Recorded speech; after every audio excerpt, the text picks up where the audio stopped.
Jin Mori's grandfather, Jin Taijin, is confronted by a mysterious group of people requesting him to join them. But he's not willing to follow along, claiming that he wants to be free. A huge fight is about to break out between him and the group. We then learn that the rules for the finals had been changed. Due to the large amount of worthy participants, the committee has decided that the finals will be conducted as a team battle of 3 persons. Mira easily win the battle that will decide who will join Jin Mori and Han Dewi for representing Seoul. The commission team later discusses the real reason for holding the tournament. It appears that they are looking for a candidate with the ability to awaken a particular key. A secret organization known as Nox is also after the same thing.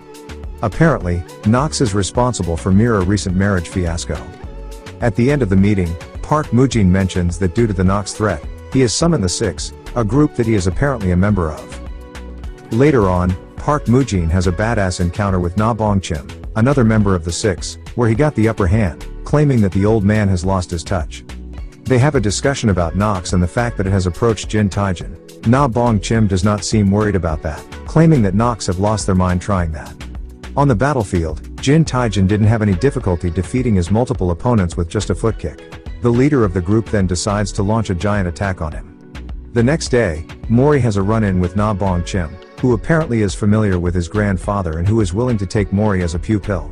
He then tells Mori that he could teach him some new techniques that could be useful later in the tournament.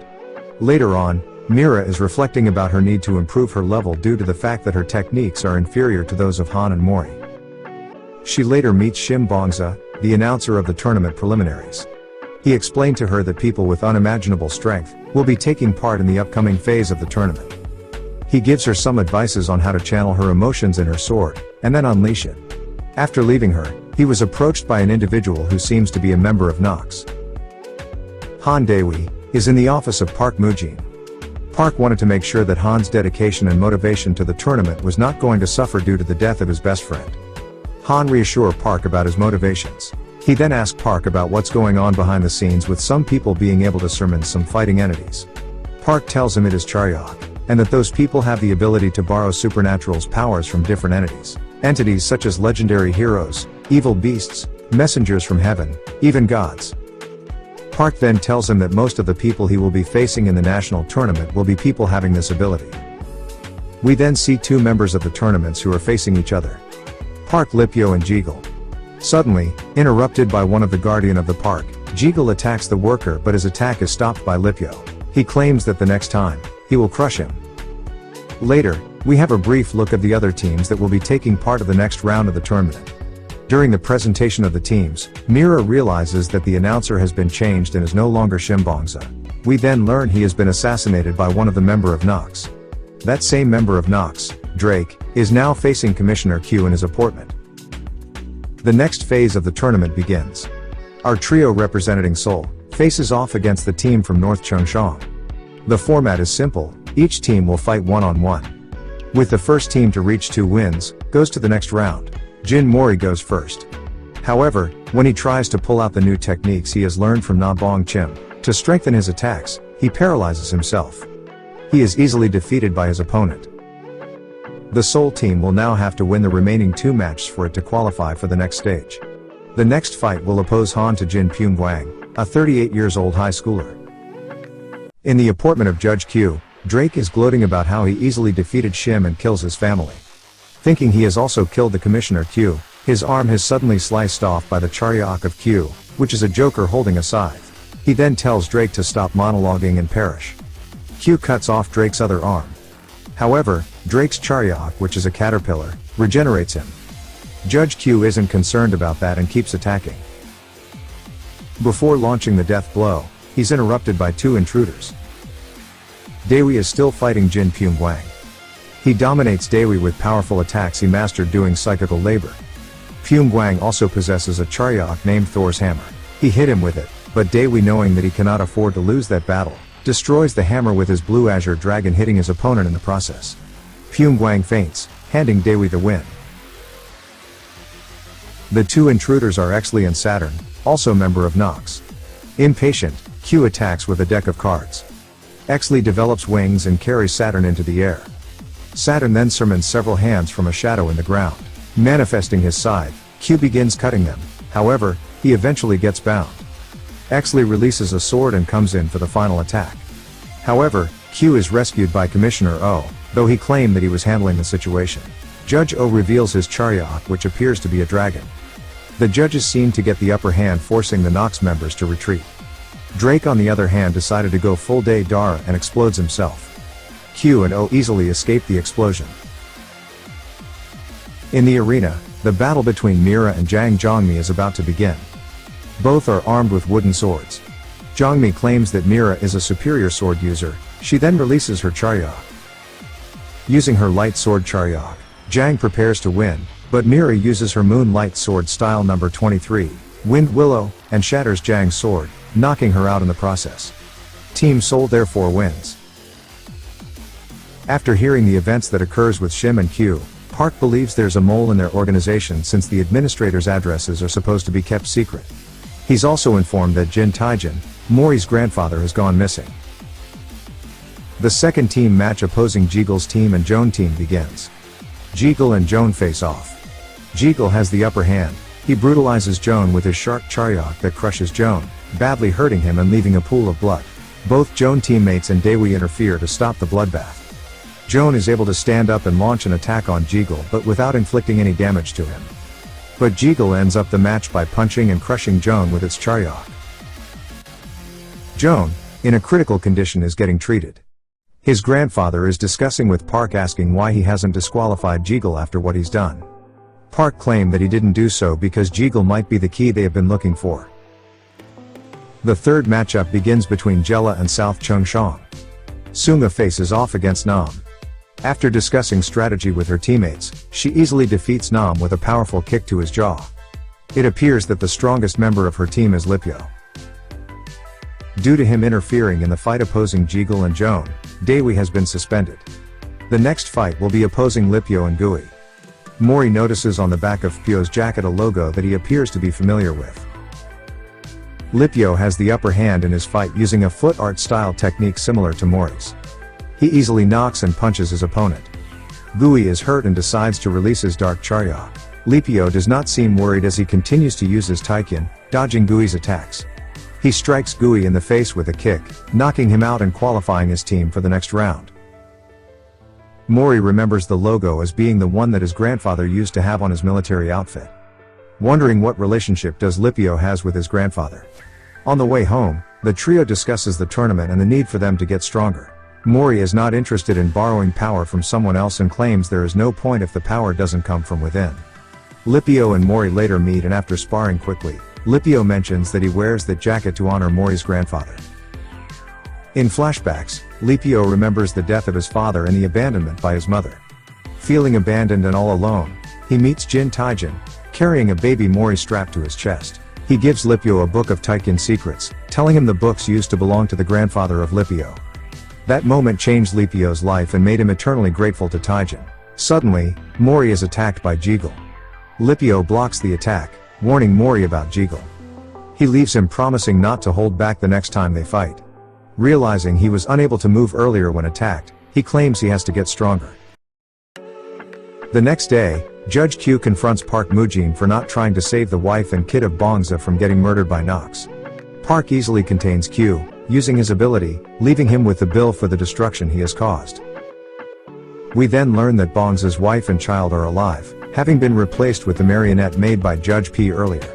Later on, Q runs into Dewi, who offers to cook for him every day in exchange for training. Dewi is concerned about Mori, feeling like something has been bothering him lately. Mujin suspects that Nox is trying to ruin the tournament. He then told the judges to be prepared for an attack by Nox. He allows them to release their limiters and weed out the traitor among them. Mori remembers the last time he saw Taijin.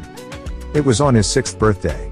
That day, saddened by his separation with his grandfather, Taijin, he told Mori that he will eventually going to make new friend who will celebrate his next birthday with him. Mori told his grandpa that he doesn't want any friends or need any. His grandfather tells him there is nothing better than having friends by his side. Mira and Dewi arrive to celebrate the 17th birthday of Mori with him. They eat, play, and share a good moment together. It's a sweet moment, especially because Mori seems to be genuinely lonely since his grandfather left him. The following morning, Mori receives a letter with a picture of his grandfather in chains and being held captured. The next day, Mori rushes to find his grandfather. The tournament has reached the quarterfinal stage. However, with Dewi suspended and Mori missing, the team is in troubles. Judge P tells Mira and Dewi that the match opposing them against Jeju will begin in 5 minutes, and if Mori doesn't show for the second fight, they will be declared as forfeit. They decided to start the first fight, hoping Mori will show up in time. Mira opens against Lee Marin, a dark-skinned bald guy that fights in a thong. Mira struggles to land direct hits on Marin, due to him being covered in tanning oil.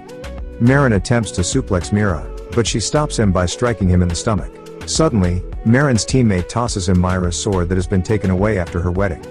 He and Mira clash, with Marin breaking the sword that she's currently using. He then reveals the sword's true power. It's a metal sword, that resembles a yin and yang symbol where the sword and hilt meet. Marin calls it the national treasure holding the spirits of a great hero named Feng Xian, and apparently is a weapon belonging to the gods. Mira manages to get the sword from Marin, but it teleports back to him as he gains ownership over it. He stabs her through the stomach. Elsewhere, Mori reaches the abandoned warehouse, where he locates his grandfather.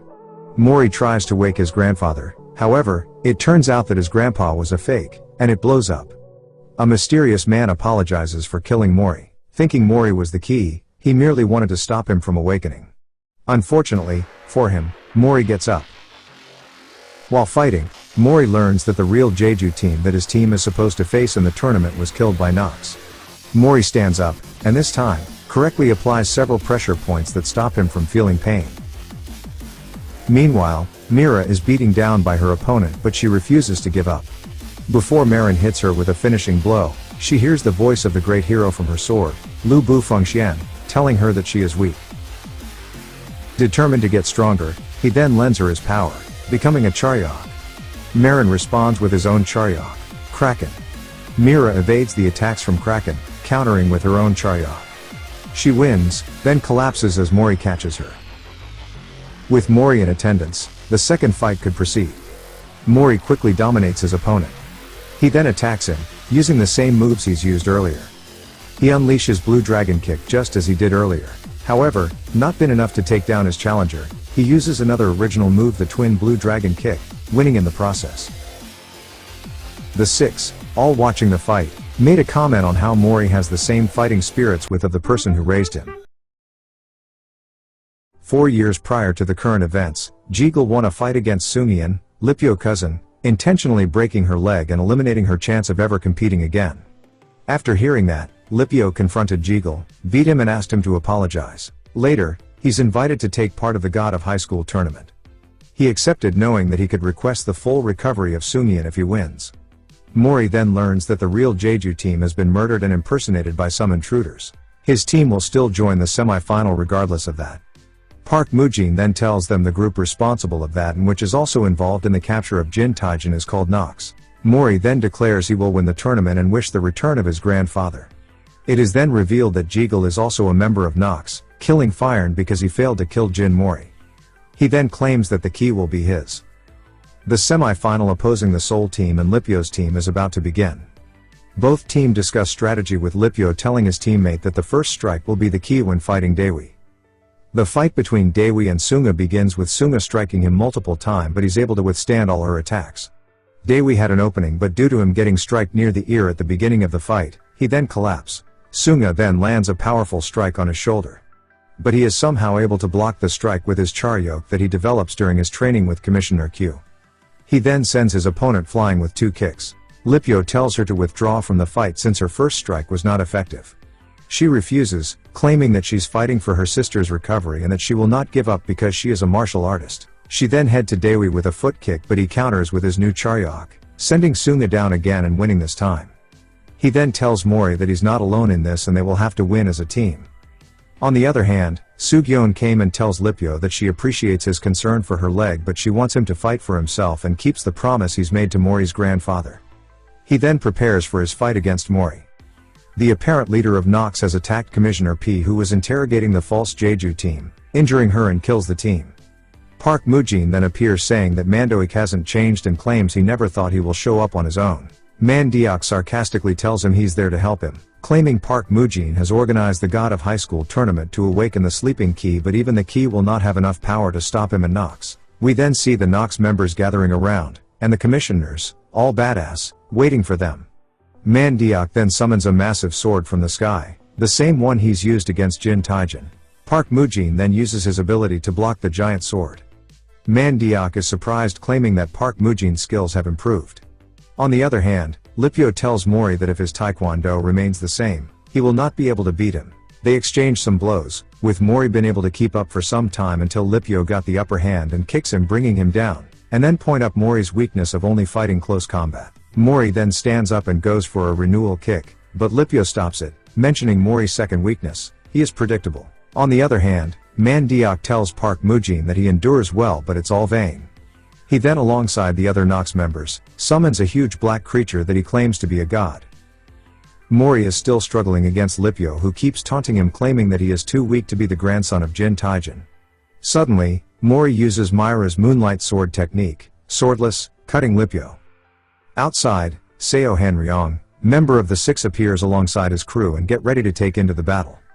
Mori's now using Myra's swordless technique and claims to have conquered his first weakness, which is close combat. He then uses Daewi's black tortoise technique and claims his second weakness has also been conquered. Lipyo congratulates him and asks him how about his third weakness. Using his 108 national treasures, which included swords, rifles, bazookas, grenade and others things, Seo and his subordinates are able to contain the black creature and eventually breaking the giant sword, sending the creature where he came from. The fight between Mori and Lipyo is still on, with Lipyo claiming that Mori is doing well but can still get stronger. Lipyo's teammate realizes that Lipyo is actually training Mori to get the best out of him. Mori then claims that he has learned a new technique, thanks to Lipyo. He then unleashes his new blue dragon Tempest. Lipyo counters with his Hell Blade. The two techniques clashes, with Mori's Tempest Dragon taking the upper hand on Lipyo's Hell Blade. Lipyo then remembers his encounters with Jin Taijin when he was a kid. After giving the book to Lipyo, Jin introduced him to Mori and asked him to train Mori if they ever met older, to which Lipyo happily agrees. Lipyo, all happy, acknowledges that the grandson of Jin Taijin has become a very strong boy. We all thought that the fight was going to end up like this, but no. Lipyo revives back, taking the appearance of a fox, to everyone's amazement, including Mandiok, who claims that the Key has finally awakened. We then learn the story of the legendary Nine Tails. The fox spirit lived in heaven during ancient times, attaining power after 1,000 years of training. The Nine Tails became the guardian of God. However, his power eventually caused God to fear him. So God orders his execution. Outraged, the Nine Tails used its power to destroy half of heaven, then retreated to earth, vowing to seek vengeance. With the awakening of Lipyo, the different Charyeok users start feeling some kind of resonance. Jeagle's Charyeok felt that energy and wonders if Lipyo is the Key. Joan, in the hospital, is also affected by the Key. Park Moojin, satisfied, says that the fox spirit who once destroyed half of heaven, and who defied the god, has finally awakened. Mandiok then claimed that this time, he will make sure the Key sleeps for eternity. Park Moojin answers that he won't let him do that. On the other hand, Mori heads to Lipyo for some strikes but is unable to land a kick on him. Lipyo, now being way too fast for Mori, easily avoids his kicks and send him in the air, striking him with countless invisible kicks, bringing Mori down. Mori then get up and goes for another round using his new blue dragon Tempest. Lipyo avoids it and hit Mori in the stomach, claiming his technique won't work again. It seems that Lipyo is in pain from the transformation. During the fight, Mori realizes that Charyeok isn't just about borrowing someone else's power, as Lipyo is still fighting with his own mind and body. Lipyo conjures multiple fire spirits and attacks. Mori then has a set of unclear visions with his eyes turning blue. Seeming possessed, he easily dispatches all the fox and summons the sky above their head in the arena. Lipyo, feeling that Mori is not the one doing that, asks him what he is. He then attacks Mori with his night parade of 100 demons. Mori then disposes them off, and throws Lipyo in the sky above the clouds. There, he is hit by a massive hand that slams him in the arena field, making him go unconscious. The announcer then declares Mori as winner. When Mira and Daewi came to congrats him, he came back to his normal self. Moojin, being surprised by the loss of the fox, wonders how. Mandiok then claims there is another greater power and also wonders what could it be. Park seems satisfied by that. After Mandiok retreats, Park makes a call to ensure that the Key has been secured and treated in a secured facility. In the secured facility, Lipyo apologizes to his teammate to have lost. They say he shouldn't feel guilty and that he did more than enough and was able to keep the promise he's made to Jin Taijin. Mori then came to see how Lipio was doing. They have a good moment together with each other, claiming to feel better. He then shares with Lipio his concern about Taijin missing and his desire to win the tournament to free him. Lipio tells him that everything will be okay. It appears that Mandiak and the Nox members left the battlefield, which made the others celebrate. But Park Mujin senses that something is still up. This something is Joan Jugok, who is having some issues after his fight against Jeagle. He becomes a demonic-like being that consumes others, increasing his power. Ilpio attacks Joan, hoping to save Sunga and Ryu. Jeagle interferes, claiming that he will not allow Joan to take his ki. In the process of defeating Joan, Jeagle costs Sunga her leg and Ryu his arm. Ilpio is horrified and remembers what happens to Sugyan 4 years ago. He becomes enraged, then releases his Charyak and knocks Jeagle out of the window. Meanwhile, Mandiak appears again and then summons a gate in the sky, which led to countless creatures appearing just like in the 2012 Avengers movie. Park Mujin then declares the god of Highschool over. Stay put for the final part by subscribing and turning on the notification bell.